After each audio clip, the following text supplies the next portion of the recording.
जो महापुरुष सदैव भगवान के चिंतन में निमग्न है, वो कह रहे हैं भयम भयानाम अपहारिणी स्थिते मनस्यनन्ते मम कुत्र तिष्ठति यस्मिन् स्मृते जन्म जरांत कादि भयानि सर्वाण्यपयांति तात।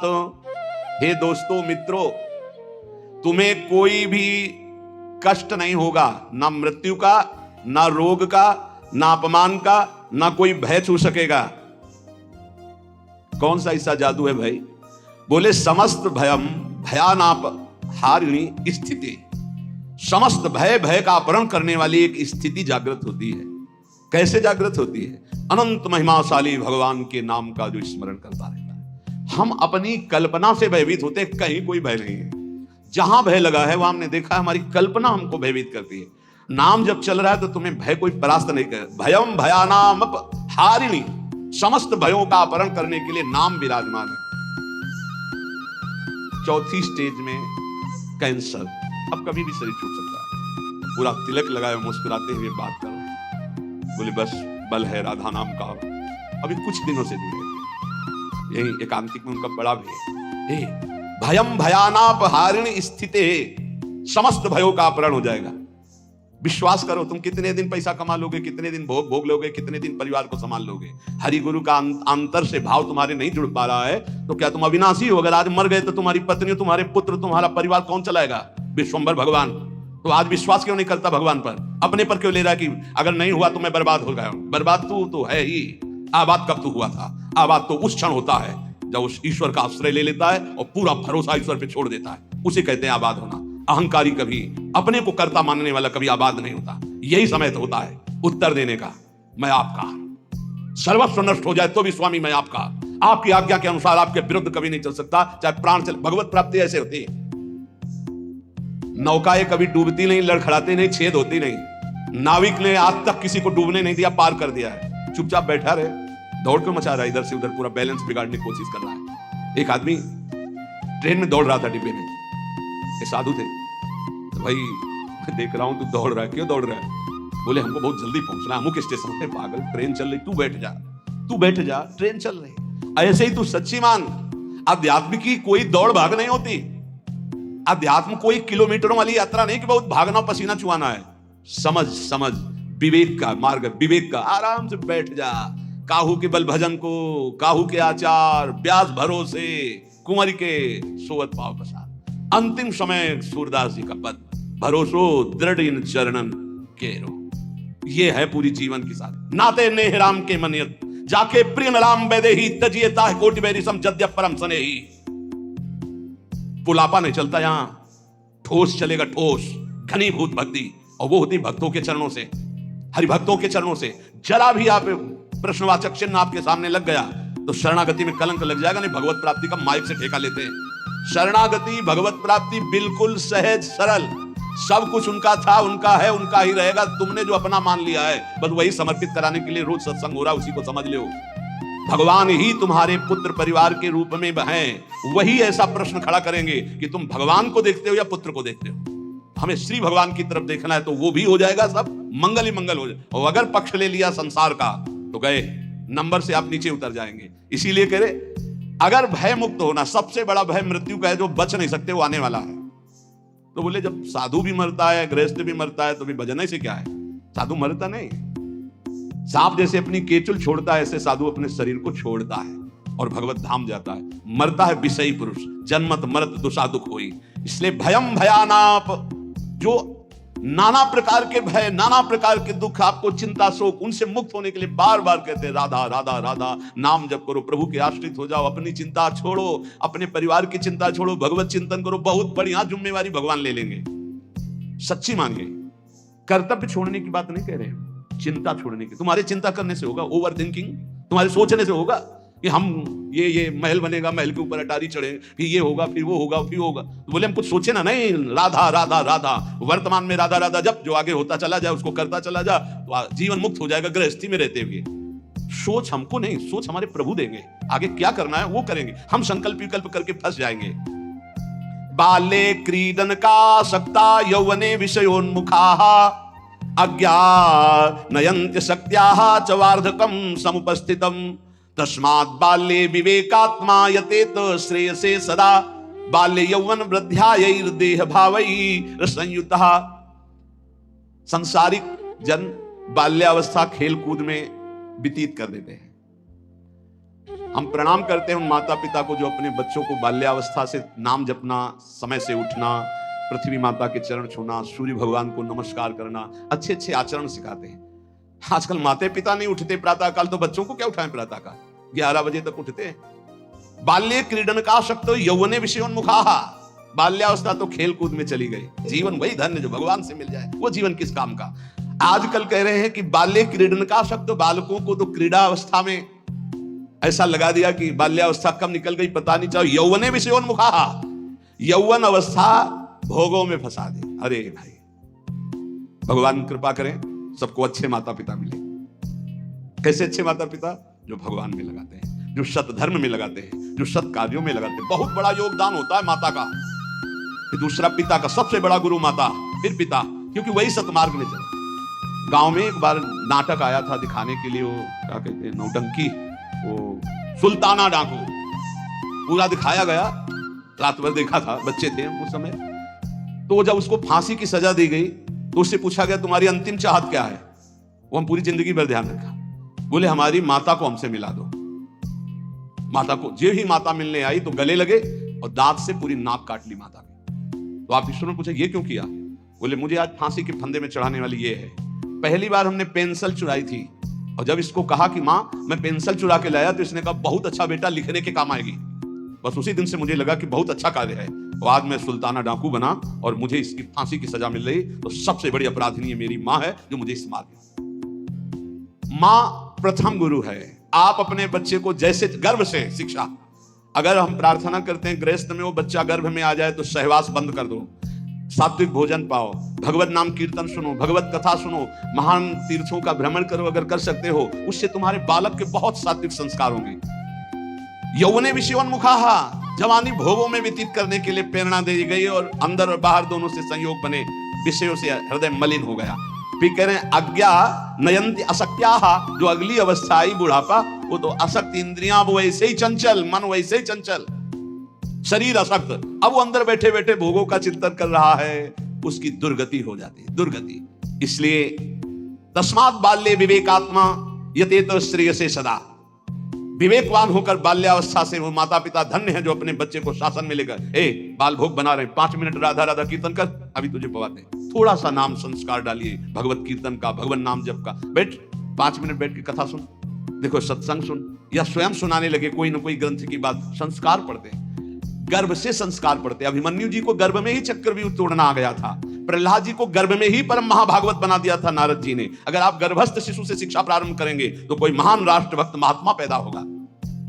विवेक की पुरुष को चाहिए कि जिस समय बाल्यावस्था है वो पूरे जीवन की अद्भुत शैली बनाने के लिए उसको आप शिक्षा दीजिए। जितने गंदगी व्यसन है वो सब माता पिता के आचरणों का प्रभाव बच्चों पर पड़ता है। बहुत होश में माता पिता अपना व्यवहार रखें, नहीं बच्चे फिर वही जानते हैं क्या करते हैं, बुढ़ापे में माँ थप्पड़ घर के बाहर कर देते हैं कि तुमने हमको यही शिक्षा दी है आधुनिकता की, भोगों की, विषयों की, तो उसी का सुख लो।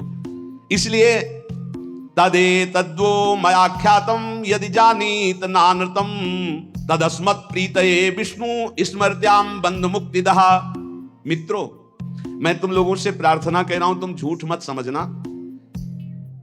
अगर समस्त दुख और बंधनों से छूटना है तो तुम केवल हरि स्मरण प्रारंभ कर दो। उनका स्मरण करने के पश्चात कोई भी विपत्ति उसको परास्त नहीं कर सकती। हरि स्मृति समस्त विपद विमोक्षणम, जितनी विपत्तियां हैं सबसे मुक्त करा देगी। तुम मेरी बात मान लीजिए। तदस्मत् प्रीतये विष्णु स्मृत्याम बंध मुक्तिदा, समस्त बंधनों से मुक्त हो जाओगे, मृत्यु का भय नष्ट हो जाएगा केवल हरि स्मरण। प्रयासः स्मरणे कोश्य स्मृतो यच्छति शोभनम पापक्षयश्च भवति स्मरताम तम अहर्निशम। स्मरण मात्र भगवान का परम मंगल परम कल्याण करता है। क्या जाता है? हरिशरणम राम कृष्ण हरि, राधा राधा हरे नमः। जो पसंद आवे, हमारे भगवान की तो अनंत नाम है, राधा वल्लभ श्री हरिवंश, जो पसंद आवे। खूब नाम कीर्तन, खूब नाम स्मरण। जो नाम स्मरण करता है समस्त मंगल समस्त कल्याण हो जाता है। अब आप बहुत ध्यान यहाँ दीजिए, नाम स्मरण प्रारंभ करेंगे तो दो प्रक्रियाएं होंगी। यदि आपके पाप अधिक हैं तो तत्काल पाप नष्ट होना प्रारंभ हो जाएंगे। अब उसके लिए घटनाएं घटना प्रारंभ हो जाएंगी, विपत्ति, दुख, परेशानियां। आप ऊब मत जाना। और अगर आपके पुण्य अधिक हैं तो पुण्य शुरू हो जाएंगे। ये लाभ, ये लाभ, ये लाभ। तो आप वो नाम जप का लाभ मत मान लेना, वो नाम जप से दुख आ रहा है ऐसा मत मान लेना। वो शुभ अशुभ दोनों को नष्ट करके आपको अखंड आनंद, प्रसन्नता की तरफ ले जा रहा है। इसलिए धैर्य चाहिए नाम जापक में। सुख दुख नाम का फल नहीं है, सुख दुख पाप और पुण्य का फल है। आनंद और प्रसन्नता ये नाम का फल है। प्रसन्नता ये ब्रह्म स्वरूप है। प्रसन्नता, हर समय प्रसन्न रहना, ब्रह्मभूता प्रसन्नात्मा। जो रात दिन प्रभु का स्मरण करते हैं उनके सब पाप नष्ट हो जाते हैं।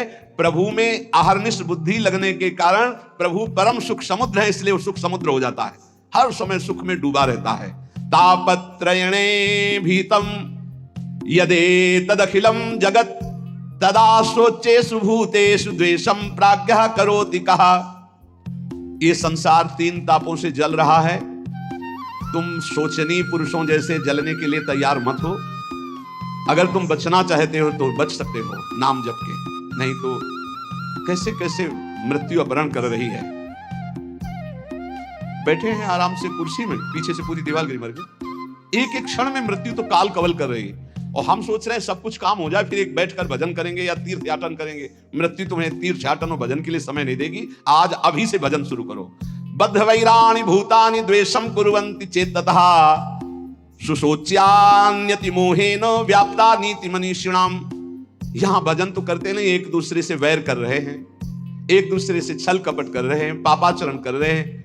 विचारवान कभी किसी से वैर नहीं करता, ये पापाचरण नहीं करता। तुम महामोह से व्याप्त होकर किसी से यहां लेन देन मत कर लेना पाप का।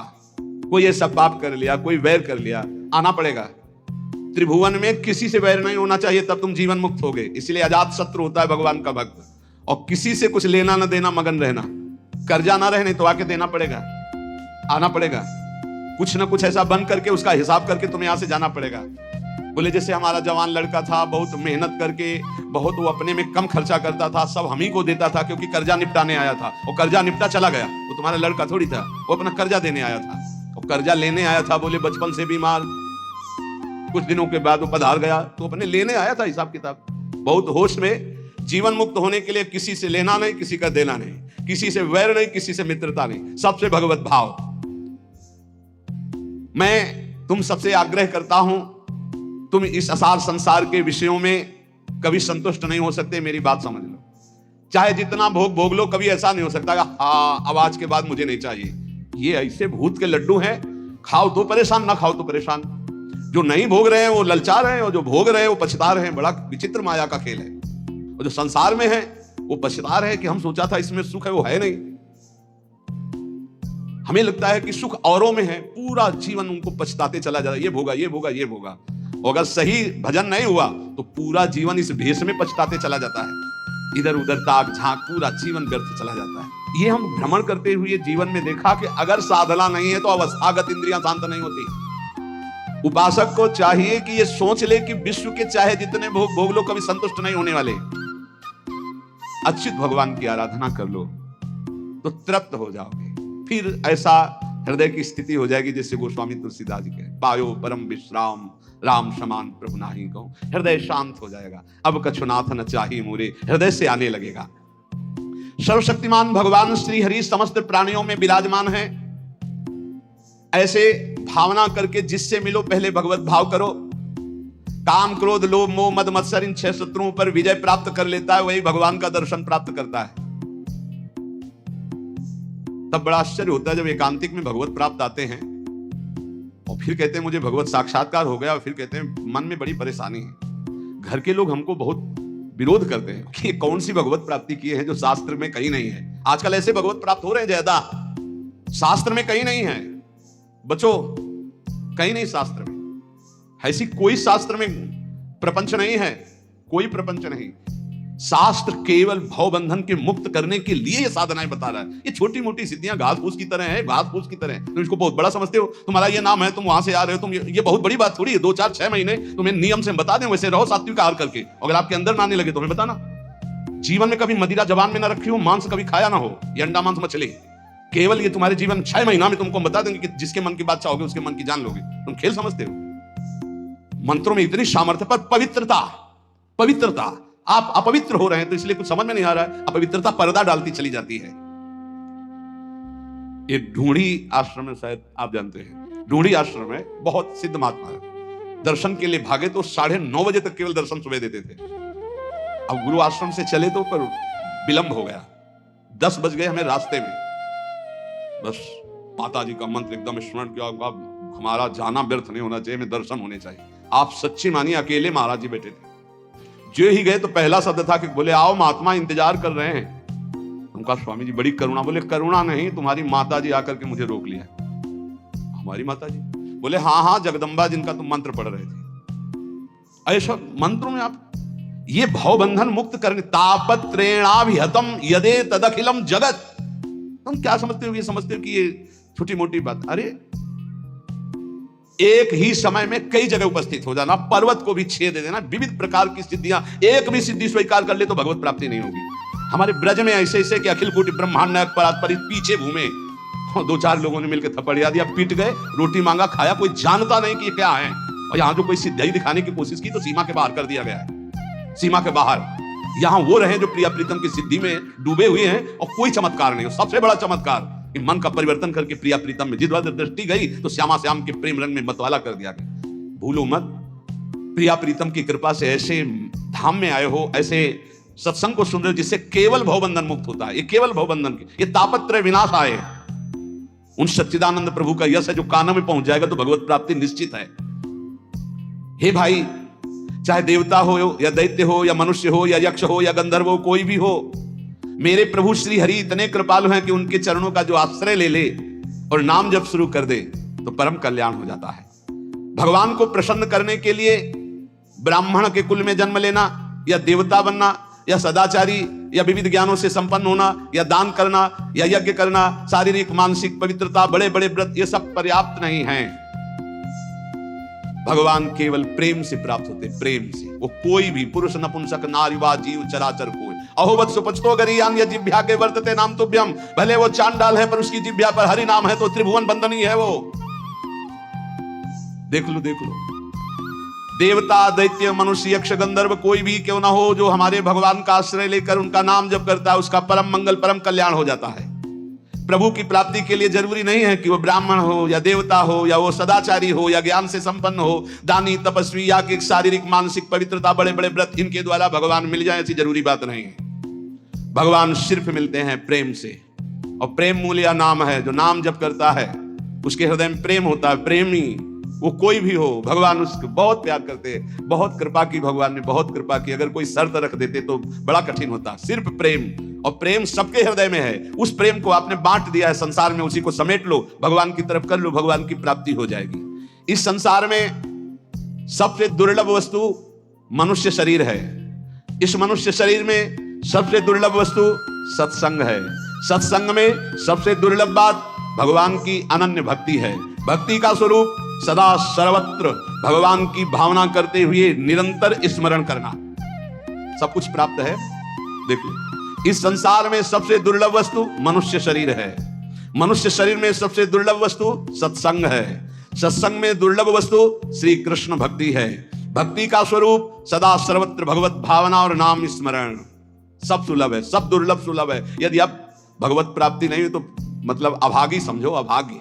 जो न तरह भवसागर समाज नर पाए, श्रुति निंदक मंदमति आत्महनन जाए। तुम्हें जो लोग मारना चाहते हैं वो नहीं मार सकते। तुम्हें विष दे के भी नहीं मारा जा सकता। तुम्हें आग भी नहीं जला सकती। तुम्हें बड़े बड़े पर्वतों के नीचे दबाया जाए तो भी तुम्हारी मृत्यु नहीं होगी। सांप से डसाया जाए तो भी मृत्यु नहीं होगी। यदि 100 रूप रख करके मृत्यु आवे तो भी नहीं होगी। बस मेरी बात मान लीजिए, निरंतर नाम जप कीजिए, भगवान ऐसी स्थिति दे देंगे कि मृत्यु तुम्हें छू नहीं पाएगी। ए भाई, बस सार बात भगवान की शरण में होकर अपने कर्तव्य का पालन करते हुए नाम जप करो। इसी जन्म में आनंद को प्राप्त हो जाओगे। प्रपंच में मत फंसो। ये माया प्रपंच आपको फंसाएगा, प्रश्न करेगा। आप श्री जी की तरफ रहना। हम बुरे हैं भले हैं जैसे अपनी श्री जी के हैं, पक्ष श्री जी का रखना, जीत जाओगे। माया घसीटेगी अपने पक्ष में। आओ, कबड्डी का खेल है, कबड्डी का खेल। ये हमको माया के पक्ष में जाना पड़ेगा। जैसे पाला होता ना, तो उसमें दो शर्तें रहती हैं। एक तो तुम्हारी सांस ना टूटने पावे, स्कूल में सिखाया गया था नहीं, कबड्डी कबड्डी, तो राधा राधा राधा राधा, सांस ना टूटने पावे, निरंतरता नाम की बना। और दूसरी बात, तुम्हें पकड़ेंगे वो 4-5 मिलके, पाले तक नहीं आने देंगे। पाला कौन सा? हमारे माई श्यामा जी को राज पकड़ेंगे कौन? काम क्रोध लोभ मोह मद मत्सर। आपको घसीटना है कैसे? राधा राधा राधा राधा, और आप पाले में आ जाओगे। और अगर जो ही पकड़े तो खत्म राधा नाम, तो आप हार गए। जिस समय पकड़ेंगे तो आपका राधा नाम छूट जाएगा, देख लेना। और अगर राधा नाम नहीं छूटा तो छयों को घसीट के पाला में ले आओगे। काम क्रोध लोभ मोह मद मत्सर, कबड्डी में जीत जाओगे। एक तरफ है माया अपने पार्षदों के साथ, और एक तरफ है भक्ति भगवान के साथ। आपको अपने पक्ष से उस पक्ष में जाना है, उस पक्ष के आपके पक्ष में। बोले यहां माया प्रवेश नहीं कर सकती। क्यों नहीं प्रवेश कर सकती? बोले हम भगवान के हैं। तो माया किसकी है? घास फूस की है, वो भी भगवान की है। मम माया दुरत्या और ममैवांशो तुम, और पाला बीच में रखा हुआ है। दोनों भगवान के खिलाड़ी हैं, एक तरफ माया एक तरफ महाभागवत। वो उधर भी जाएगा, वो उधर भी आएगी। सांस न टूटने पावे, राधा राधा राधा, खेल में जीत जाओगे। जिसके मुख में नाम चल रहा है तो काम क्रोध लोभ उसको दबाएंगे, गिरा देंगे, फिर भी वो घसीटता चला है, सांस न तोड़े तो जीत जाएगा। छयो शत्रु ऊपर लदे हैं, गिर चुका है। खुली सब बात समझो, काम क्रोध ने गिरा दिया है, कबड्डी वाला गिरता नहीं, फिर भी वो घसीट रहा है, राधा राधा राधा। बोले पाला बहुत दूर हो, तो बोले इस कबड्डी में पाला ही चल के नजदीक आ जाता है। पाले तक आपको नहीं पहुंचना, छयों ने दाब लिया और हाथ ऐसे करोगे, बोलोगे राधा, तो पाला ही चला आएगा। और पाला समझ रहे ना? वो माया भी सोचे कि बहुत बुरी जगह फंसा है हमारा पाला। बोले नहीं अभी क्या जाना कैसे से पाला पड़ा है, तो पाला ही आके पड़ जाएगा आपके हाथ में। ये हम प्रवचन नहीं कर रहे, ये हम अंदर की छाती की बात करें। बस छोड़ना मत, राधा राधा नाम मत छोड़ना, और अपना पाला समझना रखे। पाला क्या है? हमारे माई श्यामा जी को। ये अगर हम पकड़े तो हमारा काम हो गया। पक्की बात कह रहे हैं हम, ये सब सुलझ करके समझ करके कह रहे हैं, क्योंकि इस जन्म में यार भगवत प्राप्ति होनी। ऐसे साधन में लगो, क्योंकि साधन के बिना तुम्हारा समर्पण पूर्ण नहीं होगा। ऐसे आज हम रोज एक नई युक्ति सोचते और घुमा घुमा के उसी को समझाते। हमारा कबड्डी का खेल है, एक तरफ माया एक तरफ प्रभु। हमको राधा राधा राधा राधा राधा राधा राधा बोलते रहना, ये हमको गिराएंगे, हम गिर जाएंगे। क्योंकि हम इतने बलवान नहीं कि छयो एक तो पूरे विश्व को नचाए है, काम क्रोध लोभ मोह। ये छयो जब हम पर आक्रमण करेंगे तो गिर जाएंगे नहीं, तो गिर जाएंगे तब भी ऐसे करेंगे राधा, तो वो पाला जो है ना वो हमारे नजदीक आ जाएगा और हम जीत जाएंगे। और हम जीत गए, नहीं जीत गए। तुम्हें ऐसा नहीं लगता तुम्हें भगवत प्राप्ति होगी? सही बताओ, हृदय से बताओ, तुम्हें अच्छा नहीं, ये ऐसा अनुभव होता है कि नहीं कि तुम्हें भगवत प्राप्ति हो जाएगी, तुम्हें इस जन्म में श्री जी मिल जाएंगी? होता है? अरे जोर से बोले यार।